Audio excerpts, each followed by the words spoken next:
e porque haveria uma influência externa do MST.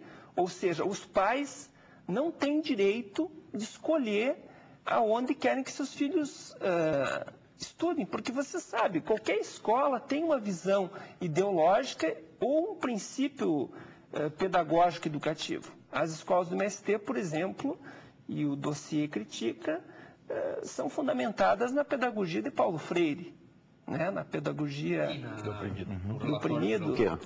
Pelo que eu vi, eles consideram tanto Paulo Freire como Florestan Fernandes, Antônio Macarenco, Chico Mendes, todas pessoas subversivas e que, vamos dizer assim, podem criar problemas para essas crianças. Eu realmente achei isso muito grave e muito inusitado, né? Pessoas que são reconhecidas no mundo inteiro.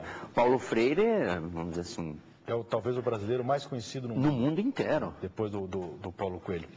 Só para pessoas com pensamentos fascistas é que poderiam e até mesmo o direito chegar a esse nível de votar dos acampados está sendo questionado. O Ministério Público Estadual ingressou com uma ação para cancelar a transferência de 60 títulos eleitorais de acampados, porque que residem em uma cidade há mais de 4 anos no acampamento, e ele acredita que transferiram os títulos para lá para desequilibrar as eleições locais, e por isso ingressou com uma ação para proibir as pessoas de votar naquela comunidade onde estão residindo há mais de 4 anos. Ora, esse caso citado aqui pelo Silvio Soares, de Cascavel, no Paraná, que fala da fazenda onde se fazia pesquisa, é o caso da Singenta, Frigo? Não é aquele caso lá?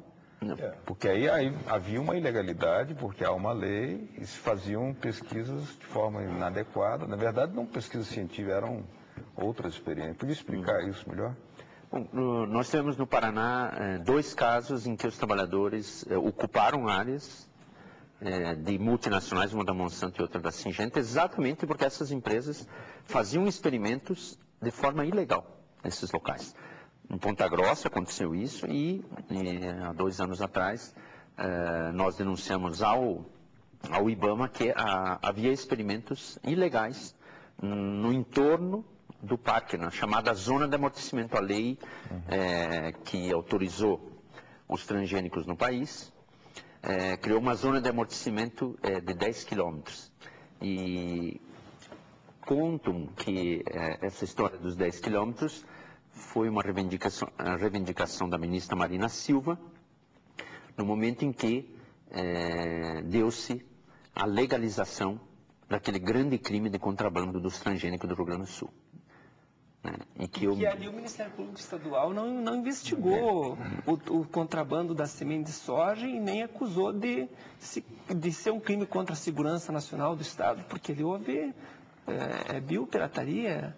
Bom, para mim essa é uma prova de que essa ação de criminalização é uma criminalização dirigida contra os pobres, porque vamos dizer assim, a Farsul, as grandes organizações do Rio Grande do Sul, que foram responsáveis por um poderoso lobby junto ao governo federal, junto ao Congresso Nacional, eles não foram criminalizados. Eles não foram... Não é nem criminalizados, não foi apurado o crime, porque aí houve crime. Não houve.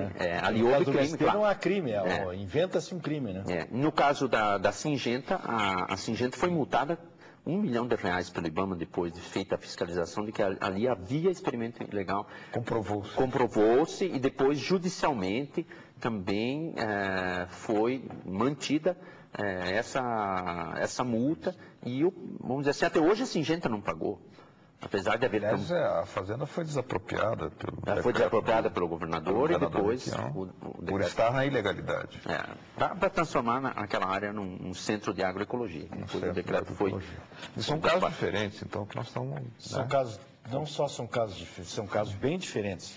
E de qualquer forma, o que é diferente da proposta, essa ideia de que o MST ocupou um laboratório, né, que ela está dizendo aqui, como se fosse contra a ciência. Não, aliás, eles nunca abriram o laboratório, nunca abriram lá em Cascavel, nunca foi aberto. Foi lacrado e ficou lacrado até a devolução da área, ainda que tenha sido reocupada depois pelos trabalhadores.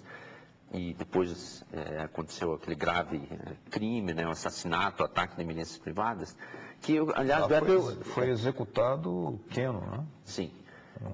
Eu queria trazer aqui, então, um aspecto interessante, porque nós estamos vivendo um momento grave em que, no oeste do Paraná, as milícias privadas, elas vêm à cena, e no noroeste do estado isso está acontecendo também, na região de Paranavaí, há ataques agora já frequentes de uma milícia armada, acontece exatamente no momento que o Estado estabelece um outro tipo de política de diálogo com os movimentos sociais. E no Rio Grande do Sul, nesse momento, você não precisa de milícia armada, porque o Estado faz o papel de defesa da propriedade privada, inclusive de colocar a polícia militar, às vezes, para defender a propriedade privada, o que o Ministério Público deveria de apurar também. E daí o MST é investigado como criador de milícia. Sim. Então, o que está acontecendo aqui no Paraná é exatamente isso. Você, de um lado, o Estado dialoga com os movimentos sociais, mas eu acho que falta uma questão fundamental. Nós temos um momento de retrocesso, eu acredito, na política de